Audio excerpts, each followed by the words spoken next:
We are live. All right.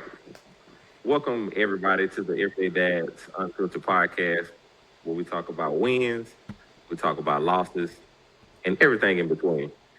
No perfection, no pretending, just real conversations for dads trying to show up better every day. Some relationships begin when the camera's already rolling.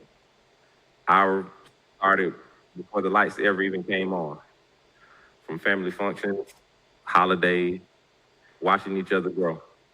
Before life cast us as fathers, leaders, and men responsible for more than others. This man is my big cousin. He's also an actor, an educator, and newly found content creator as well, and someone who understands storytelling at its core.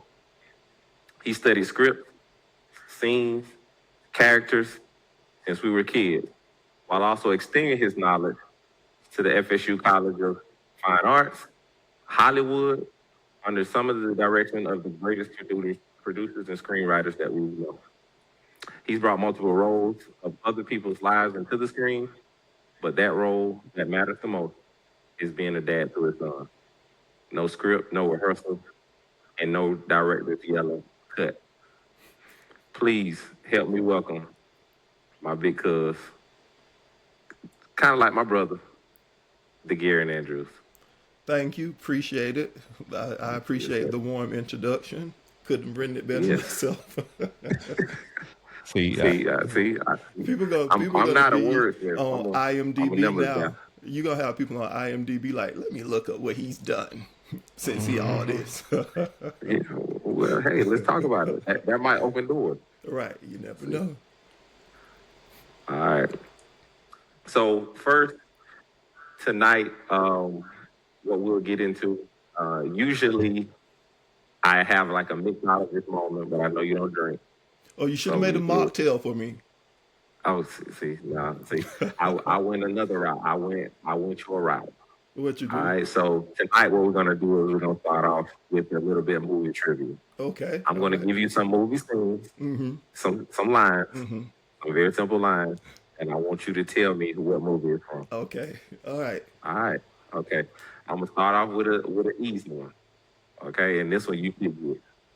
Okay. You're killing me, Small. The Sandlot.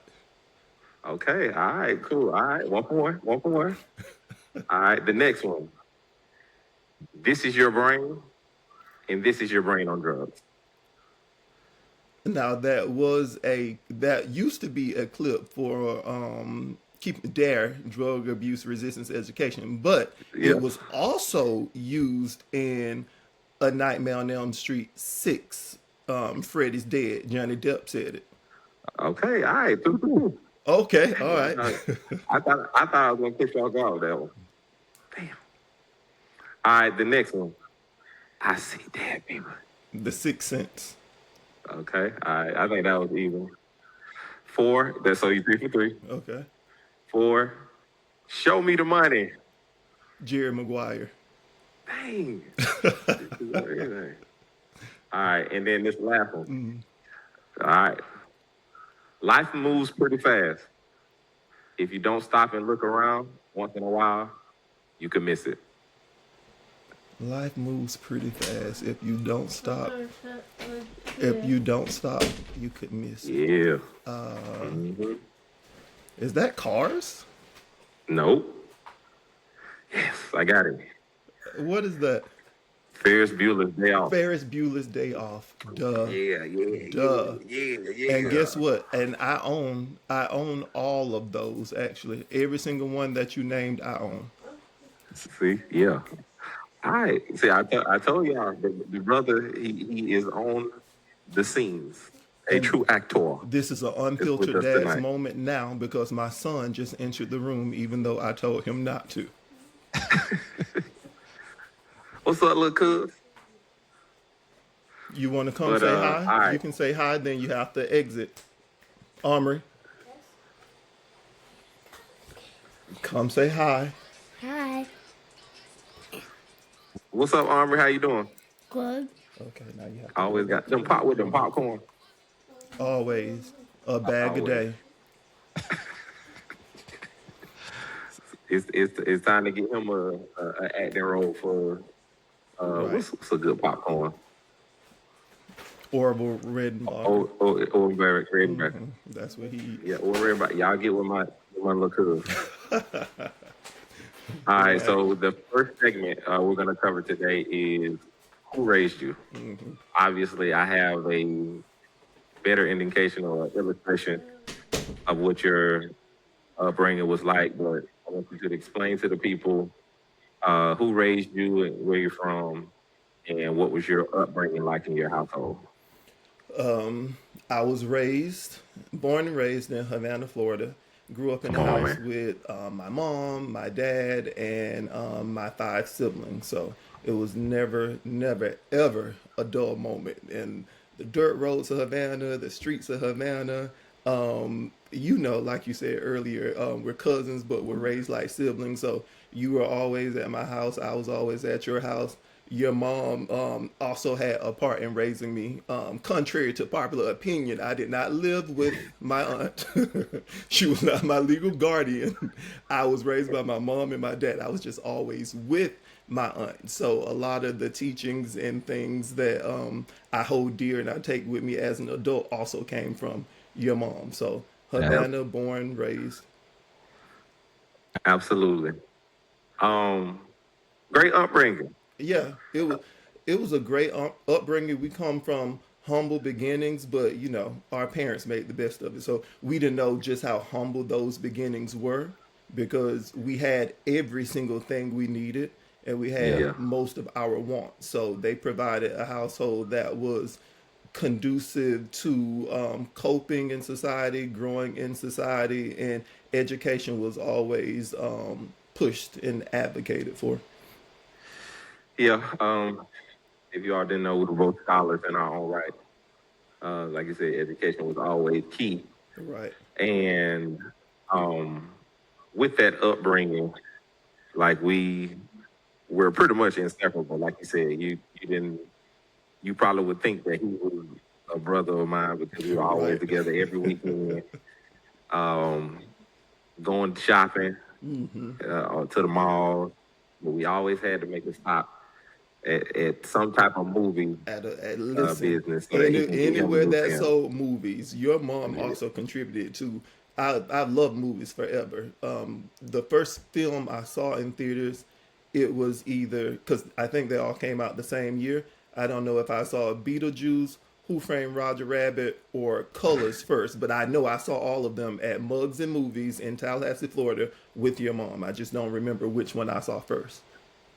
A vivid memory that sticks out in reference to going to the movies with us was faculty. Oh, and we Because tricked her you into all going to told my see it. mom, who was also an educator, that it was a movie about faculty, and it was everything but that. And Right. yeah, we were. I was covering my eyes majority of the movie until I got a little bit older to go back and watch it the second time. But that's a vivid memory that I do have because I can remember my mama cussing about Right. y'all lying to her about what that movie was really about. So From the that start of the was movie to the finish. absolutely. Um, all right, so we're gonna get into this next segment. It's called "Say Less, Lil One." Um, a lot of the times, like our kids are teaching us lessons that we don't understand that they're teaching us things just by day to day life. Armory is definitely a vibrant spirit. My little cousin, he's definitely opened up a lot more to Oh me yes. now, now that he's older. But what we'll get into is just some of those things about teaching him and learning from him as well. So, first question I want to ask is, what is something that your son does that makes you laugh? The better question would probably be what is something that he doesn't do that makes me laugh. As you can see now, he's back. He is Oh back my God. again. He cannot stay You like away. my shirt? Yes, he likes your shirt. Now, Daddy's filming, so you have to close the door. I'm sorry, I know this Oh, is a okay, first on your buddy. show, but you said It is, unfiltered, right? which is it's okay. This is So this is what the place is about. he It's exactly about this. Armory makes me laugh with everything he does. He can tell a story and has a certain look on his face. The way we both look at each other when something is funny, like everything this kid, this little human does, is Yeah, funny to me. I don't think there's anything that he does not do that I don't find funny. that reminds me of somebody that I know. Very animated, very disciplined with learning lines, and can act out any type of thing. So seems like the apple doesn't fall too far from the Oh tree. no, it does not at all. Very very animated. Next question. What's a fear about fatherhood that you usually don't say out loud? Um, and it's probably my biggest fear about fatherhood, and it's about to be a reality in a few months. Hmm. Omri going to big school or Yeah. starting kindergarten at a regular school. I'm not looking forward to it. I'm not looking forward to it at all. And I've shared it with Danielle before. Danielle is my wife. I've shared it with Danielle before. My fear is right now Omri is ours. Everything Yeah. we pour into him, every lesson, every teachable moment, everything we pour into him, he's absorbing it and taking it in. And aside from his teachers at daycare, we are his primary teachers. We everything Okay. he learns from us. But when he attends big school, he is going to assimilate and become a product of that environment. So we're Yeah. Yeah. not going to be able to shelter him every day from what little Johnny may be learning at home and what Susan may be learning at home and bringing it to school. And Okay. I taught in a K through 12 for 15 years, 12 years as an Yep. Yeah. English teacher, 3 years as a reading coach. So I know how cruel children can be. Yeah. And Yeah. so it's just the fear of not being there to protect him at that stage of life. I know he has to go through it, but I would like to alleviate or soften the blow a little bit. So that Yeah. Yeah. that is my biggest dad fear. Well, if I can give some advice, I would always say that he'll be fine. I know that Oh, he will be. structurally, I won't. and that's probably easier said than Hmm. realized. But I think with great foundations, which I think you and Danielle have with him, that's going to speak volumes to. He pick up. They're gonna pick up. Hmm. That's inevitable because, like you said, it's their environment now. Right. More of their learning will come from their friends and of course their educators, their teachers. But at the same time, they have those structural foundation tools that kind of takes them to the next level. So I think that was probably more so a Renice thing Hmm. with Rhea. But you know what I'm saying, I kind of went into it more so a little bit calmer saying like we taught her she's Okay, gonna pick up buddy, I'll things, get out. but foundationally she can come back to those things that Hmm. will propel her in that space. Yeah, So it's Danielle. It's not really a concern for Danielle. Danielle can drop him off and be gone, which is Yeah. yeah, really why Danielle has drop off, and I yeah, have pickup duty because yeah, the few times that I've had to drop him off at daycare when he was younger, he would cry and cry, and I'm secure enough with myself to admit that when he would cry, I would get in the car and cry. I would be driving to yeah, work on the interstate to Crossroad crying because I didn't want to leave him, and I would call back to the daycare, and they would be like, "Oh, Mr. Andrews, he's fine. He's totally fine." And if once he went to visit my in-laws for the 4th of July, and uh-huh, this was his first time being gone for a very, very long time. I think he was gone for like a week. And I was getting ready. Danielle was out of town at Boulay. I was getting ready to go to a convention in Dallas. So he went with them. And it was 4th of July. I never forget. My mother in law called me, FaceTime me, and Armory was on the phone looking sad. hmm, And I said, "What's wrong?" And he said, "I want to come back home with you." Listen, instant tears. I hung up the phone. I said, Danielle, I'm about to go get my son. What's going on? He doesn't want to be there. She's like, calm down. He will be Please, fine. So please, right, for everybody. it's a dad thing. It's a me thing. I know Armory will be fine, but it's a me thing. Yeah, but I think they look for the energy in us too with that at times. Like they'll look and try to see how we're gonna react Uh-huh. before they react at times and stuff like that. But he probably would be all right He'll be all right. It's if his it's his dad is. father that will not be all right. I already planned. I already told my But boss, listen, his first day of kindergarten, don't even expect me to come in. I'm taking it off. yeah, we did the same. So we took off for Red's first day. It was almost kind of like a celebratory event in itself. So I definitely advise take the day. Yeah, I'm Take the not day. looking forward to it with any excitement. Okay. All right. So last questions in this segment. What are some cycles that you're determined to end based off of how your upbringing was? Um, I know one is, and let me preface this comment with, we had great parents. Absolutely. There was nothing about our parents that instilled any sort of childhood trauma, at least not for me. I don't lay on the Right. therapist's couch and say my parents were this, my parents were that. But my Right. parents had a very colorful vocabulary. Yeah. So Yeah. one of those cycles, I am breaking. I don't use profanity around my son.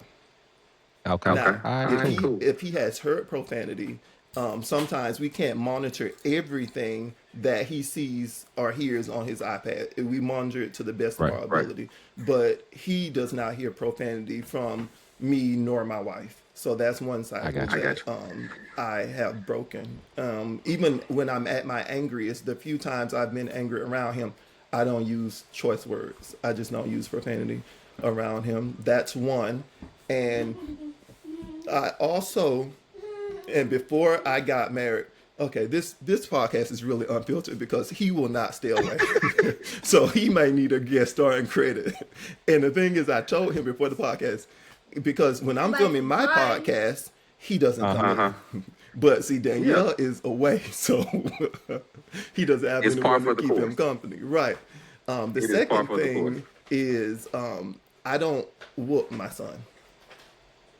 and Okay. and the rod was not spared with us, and Absolutely but not. that's the thing I'm saying. It didn't cause any childhood trauma.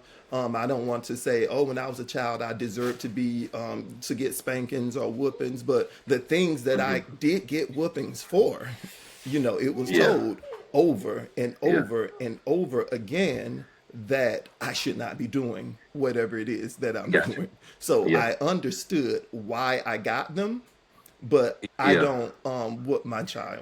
And the funny Like I thing got you. is, I said before we had a son, oh, my son will be getting, my child will be getting whoopings if he or she deserves them. But now I got you.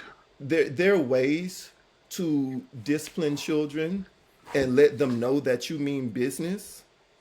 And Yeah. all of this sounds so cliche because before I had a son, I was like, oh yeah, whatever, whatever. My Yeah. son or Yeah. daughter would be experiencing a spanking if they need it. Uh huh. Uh-huh. But there are ways to discipline your child without having to put your hands on them or beat them with a belt. And Danielle and I have been blessed that we have a son that isn't mischievous. I mean, he gets into things sometimes, but he is, for the most part, he's not mischievous. When people talked about terrible twos and all that, knock Yeah. on wood, we didn't experience those things. Armory has really been a joy. Now, I don't know what the future holds because, kids are going to be kids and he's going to be an adolescent at some point. For So, sure. but up until this point, he's been just a joy. So I haven't even had the urge or the want to, pop him or anything. Yeah. Takes note to minimize cursing. I actually feel like I curse more now that they're older Uh-huh. than when they were younger. Because I was kind of like along that same line, like I watch my profanity. But now I've gotten older, I feel like I do it more. But I But did. I definitely need to Oh, we're back listen, on it. the time where you were here before my birthday party, I forgot what you guys came in inside for. Daddy's working. Okay, so have a seat. I forgot what you came down for, but I was like, oh, Shaq is a very angry man. Oh Oh my my God. God. Listen, those But Rhea, Shaq, and Royal. I'm like, okay, I'm scared for y'all. Yeah. Y'all better do what your dad says and do it when he says it. But yeah, they're good. They're good kids Yeah. for the most part. Like I said, kids gonna be kids. Definitely don't raise my kids how my mom was with us, but Oh, but you got that for Rosalie sure. in you now. You got that Rosalie in For you. sure. When you I say love- move, you only want to say it one time, and they better move. one time, like you said, the continuous like 2, 3, and 4 times. Ain't gonna work with that. Listen, I told Ray, y'all better get out there. Don't make him call you again. All right, next segment. Real ones know. All right, and this is getting more into like the business space. You are an aspiring actor. Always have been and have held, different positions. I am you've an done actor. theater, I am live an actor. actor. Oh, I'm sorry. I stand corrected. Actor. Can I say aspiring to be on the big screen? Um, and this is the thing. I had my friend Ken Sagos on my podcast, and I slipped up and said, I've always wanted to be an actor, and this and that. He said, no, you are an actor. So I say Yeah, yeah. actor. Now, of course, I have aspirations to work steadily and be a working actor. Yes, that is valid. Yes. Yeah. Okay. Hold it. I still stand corrected Can I hold it? in that a true actor Appreciate in it. our presence. How does one balance the demand of that space with also being an educator and then trying to be a full-time dad as well and husband? It's easier to maneuver now because I'm not in the K through 12 setting anymore. I'm a college success coach at Tallahassee State College. And so while I still work with students in grades 6 through 12, I'm not in the classroom every day. I go to my different Yeah. sites and then I'm back on campus in my office now. So that lends itself to a lot more flexibility and a lot more time to dive into what I really love to do, which is act.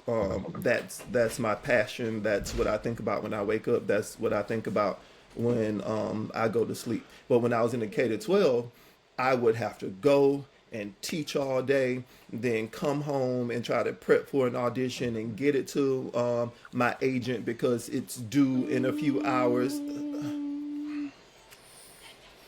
Okay, all right, okay, all right. I love you now. Go sit down. It's not about you. It's about me. Go, go, go, go. So, Oh my and God. have to get it to my agent in a few hours. Pass out for 10 So it was Pass out for 10 minutes. okay. Can you close the door for me, son? Unfiltered. You have the right title because I haven't seen this on your show yet. Absolutely not. So working at the K through 12, like I said, it was harder to do. But now that I have a job that's more flexible, it's easy. I know if I have an audition that's due on Friday, my Wednesday may be shorter because I'm at this school for a set amount of time and it gives me time to prep for my audition, film it, edit it, and get it to my agent so my agent can get it to the casting director. But having that passion and then being in education is a blessing because even when I was in the K through 12, I would have my summers off. So if I had if I had in-person auditions, I can do that. I remember one summer I was auditioning for American Soul on BET, and my agent sent me the audition saying, "Hey, Robbie Reed wants to see you for." I was auditioning for the Don Cornelius role. Actually, Robbie Reed wants to see you at BET in LA on Monday.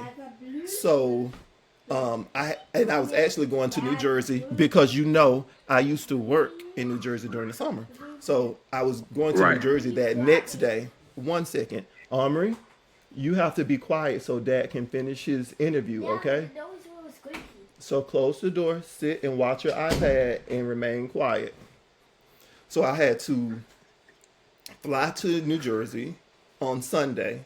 No, on Saturday, I think. I flew to New Jersey on a Saturday, flew out to California on a Sunday, did the audition that Monday, flew back to New Jersey that Wednesday, and then I flew to Europe that Saturday.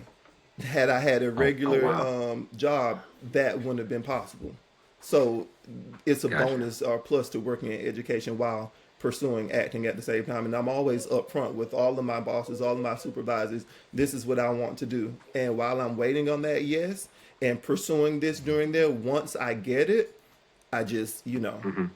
that's what I do. That's what I'm working towards. It's good that you can have that work-life balance. It is a Sit down. true thing to have that openness and then also have your job kind of support you in that because everybody doesn't have that. And then educators like having that summer break, and that was always a big thing for my Right. mom. You know what I'm saying? Able to travel with your family and kind of have that space to do a little bit more and things of that nature. So that's always to have that in your back pocket as well. Yeah. Yeah. Yeah. Education has been a blessing, more so a blessing than a curse, because you Okay. have to deal with parents and lesson planning and faculty meetings and all of these things. So, but the good definitely outweighed the bad. Yeah. Yeah. And then you're a influence, a big influence. Like your Right. students Right. know you very well. They they trust your judgment. Your even though you know what I'm saying you're very consistent in your development Oh yeah. with your It's students, and you've always been like that even in the acting space. So that part I is think kind of definitely those rewarding. worlds mesh a little bit, and it helps out.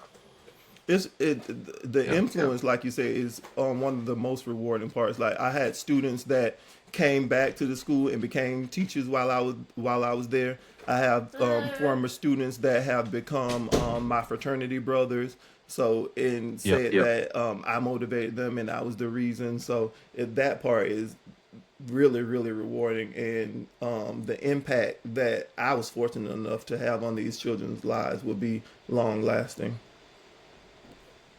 Cool. All right, a couple more segments here. This is our tucked in and turned up segment. I think it's gonna be a little bit different because I don't think our special guest isn't tucked in. So we're gonna have some movie talk here. Here we're gonna talk about the Oscars. Okay. Okay. Nominations were just released. I love the Sinners Oscars. had the most 16. nominations in Oscars history. So I know that was a big thing. Kind of give me some insight, some feedback from your end in reference to the film. I know you've seen it, just like a lot of us. So give us some insight, some feedback from your end Oh, in well, reference to the film in itself. I saw it in New Jersey actually a few days before you got there for Kia's Crossing, and Yeah, I loved it on the first viewing. I loved the acting. I loved the directing. I loved the cinematography. I loved the story because it was so genre fluid. It wasn't just a movie that you can categorize in one box. It wasn't just a horror movie Yeah. yeah, because it was also a love story. It was also Yeah. yeah, a drama. It dealt with themes of generational trauma and moral value, moral compasses, and family values. So it wasn't just one thing, which made it appeal to the masses, I think, and it told ours. It told our story. It told your story. It told my story. It told our grandparents' story without Yeah. compromising and being unyielding. Yes, it's a story by us and for us, but it had universal appeals, and that's what I appreciated about it. Something that we probably unknowingly kind of have a gravitational pull on is our love for music.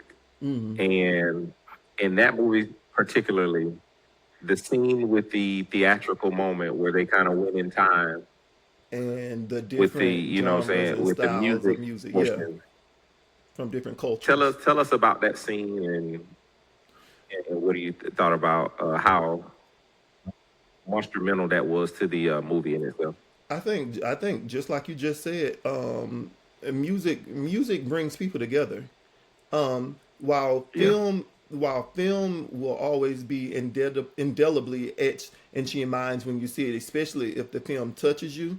But more Yeah. yeah, often than not, I'm pretty sure you and all your viewers can always remember, oh, I was here when I heard this song. I remember what I was yeah, doing when I heard this song. I remember the mind frame and the yeah. emotional state I was in when I heard this song. So music brings people together, and I think that scene was just living proof that no matter music transcends race, it transcends sexuality, it transcends ethnicities, it Yeah. transcends socioeconomic status. Music brings people together, and it was just interesting to see how each culture was interwoven into that one scene, and how music is something that's very high on the totem pole in terms of religion, in terms of Yeah. Yeah. celebration, and what it means to the people of that race or of that culture. So I think that's the Gotcha. scene that most people go to when they talk about that film. A lot of people go to that scene. All right, I'm gonna give you some categories from the Oscars based off of the nominations, and I'm going to get a take from you on whether or not who you think is going to who's going to take home the Oscar. Okay. All right. So first, of course, I think I know the answer to this one. Best Picture. You got Begonia, F1, Frankenstein, Marty Supreme, One Battle After Another. Sentimental Value, Sinners, and Train Dream. Who you think taking home Best Picture this year? Well, first of all, I love Bugonia. Really, really, really good. Um, F1, Okay. man, and I didn't get all the hype. I think it is between One Battle After Another and Sinners, and maybe Hmm. Marty Supreme Yeah. is a dark horse. But Yeah. should win Sinners, could win Okay. All One right. Battle After Another. Now, One Battle After Another is good, and I love Paul Thomas Anderson. Boogie Nights is one of my favorite films. Um, but I if I voted, I don't vote for the Oscars, but I do vote for the Screen Actors Guild Awards, well now called the Actor Awards. But I don't vote for the Oscars because I'm not a member of the Academy. I'm a member of SAG-AFTRA. But if I was a member of the Academy, my vote would be for Sinners. Okay. All right. Best Actor. We got Timothy Chalamet and Marty Supreme, Leonardo DiCaprio, One Battle After Another, Ethan Hawke for Blue Moon, Michael B. Jordan for Sinners, and Wagner Moura with The Secret Agent. Um, Who do you see taking home that Oscar? so Timothy Chalamet won the Critics' Choice Award and the Golden Globe, and Wagner Moura won the Golden Globe for Best Actor in a Drama. So he actually beat Michael B. Jordan. But I'm gonna go out on a limb and say this: with 16 nominations, that means people are still going crazy over this film, even though it came out in April. Um, Yeah. and Michael B. Jordan, and the African American element is often, not recognized as much with the Academy. So I think with the Right. hype and with it now setting history, it's not going to leave empty-handed. Now, Yeah. I think, and I'm not being biased. I'm really not. I think that Michael B. Jordan should win, but Hmm. Timothy Chalamet has had this slow burn for a few years. He came close to winning last year with a complete unknown. He was playing Bob Dylan. So most people are saying it's this Okay. year. Okay. I'm going to keep hope alive for Michael B. Jordan. I think he should have been nominated for a Fruitvale Station. Yeah, for sure. Actually, my favorite film by him all time. And then my number two, Hardball. Okay, no, just Oh, kidding. okay. I thought you were going to say Just Mercy. No, that was a joke by Hardball. Well, Hardball was a good film. And you know what? Speaking of Hardball was a good hardball, film. a But no. hardball. Going back to your mom about going to the theaters, a hardball was the first film we went back to the movies to see after 9/11. I don't know if you Oh, Oh remember that. wow, I do not. Yeah, And my memory is actually pretty good, but that's one that I don't remember. yeah, first film we went to the movies to see after all that happened a few months later. Best actress. We got Jessie Buckley with Hamlet. Is it Hamlet or Ham? Hamnet. Mm-hmm. Rose Byrne with If I Had Legs, I'd Kick You. Kate Hudson, Song Blue, and then Renee Rienvi Reinsva. with Sentimental Value, Mm-hmm. and then Emma Stone with Begonia. Jesse Buckley has been winning everything for Hamnet. But if I had to cast my vote, it would be either for and she just won. So that I know they're not going to give another one. Emma Stone for Bugonia or Kate Hudson for Song Mm-hmm. Blue. okay. Okay. But it'd probably be Jesse Buckley. All right.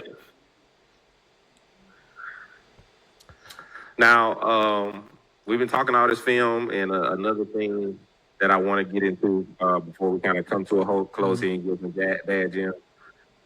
Again, like I said, my cousin, he's an educator, he's an actor, but he's also a content creator. He also has a podcast called Man Cave Movies. As you can see, That's right. his background, probably over 2,000 films, if I'm correct, that you own.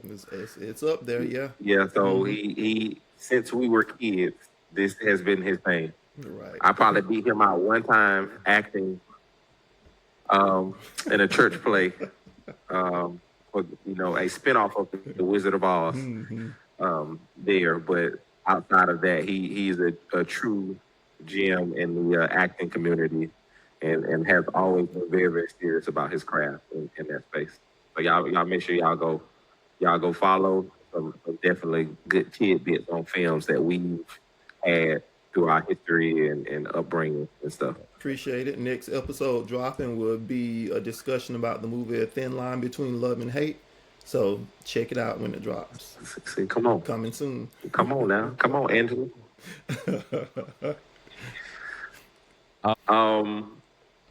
Last thing, dad gym.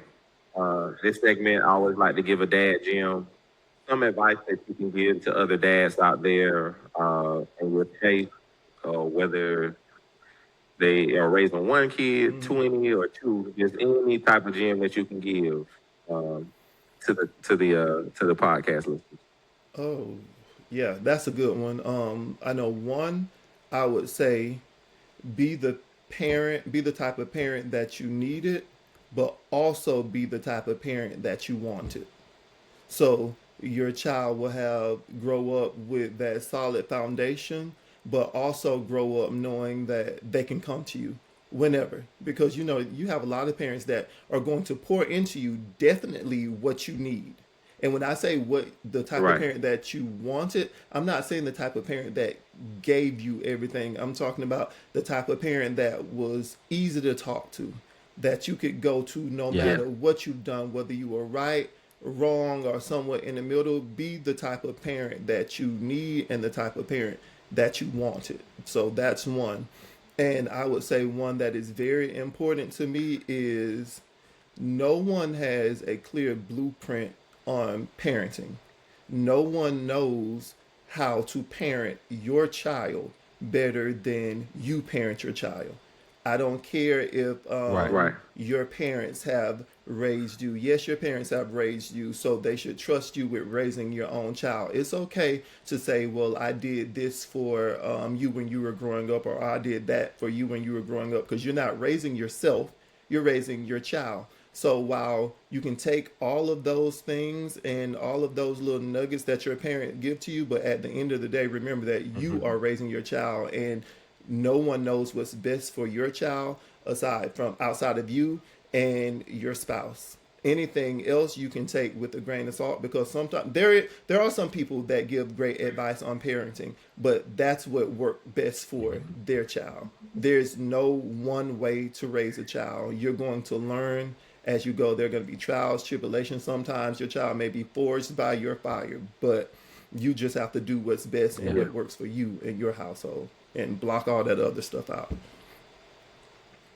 Because True dad, Jim. Armory can't go to sleep at 7 o'clock. You know, the Graham Five house shuts down at 7. They be in the bed faithfully at 7 o'clock.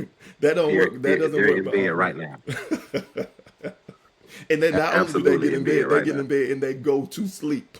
That They go to doesn't sleep. work for Armory. But they'll be up at the crack of dawn. See, Okay, so yeah, that's no, Armory. the caveat. They say, hey, we'll go down early, but we're gonna get up early. We'll probably have a boys' night tonight. Um, He does not like to go to sleep, and I heard you say on your other episode, one thing about me, oh, they gonna go to sleep. But I'm like, yeah, They going to bed, Armory will for stay sure. up with the best of them. I usually like to follow the dad jam with a dad jam. I'm going on the totally other end of the spectrum with my dad jam for something that happened to me this week. I always remember to keep wet wipes in the car. Okay, and I know that sounds crazy, but my daughter sneezed this week, and I usually have a backup in the back seat where she is. Snot everywhere, and I ain't have nothing to wipe it up with. So that's my dad jam for this episode. I always remember to keep wet wipes in the car. Very important. Very Okay, important. it's extremely important. All right. So we shared a little bit about our family, how we've grown. I've been watching you step into fatherhood. Our kids are Rhea and Armory. He's right in between, Rhea and my twins and stuff like that. So it's good to see another generation of our family kind of growing up together. Right. And I'm definitely excited for his future, Armory's future, under the direction with you at the helm. I think he's gonna be just fine for sure. And we definitely need more dads like you Appreciate it. Appreciate it. for sure. And ditto for you. I received that. I appreciate that. But again, family, this has been the Everyday Dads Unfiltered podcast. We figuring it out, Right. okay? Make sure y'all go follow, like, and subscribe. Again, this has been my esteemed guest, my cousin brother, Mr. DeGarry Andrews. Thank you for blessing us with your time, as well as Armory, and blessing with Armory's time as well. Thank you for on the thank you for podcast having tonight. me. Listen, I'm normally very, very professional, but listen, my wife literally just got home. I told my son, listen, Daddy is going to be filming. Normally, he knows what that means to stay away, but today, I guess he just wanted to be front and center. Ain't that wrong with it. I get a little cousin pad. Peace.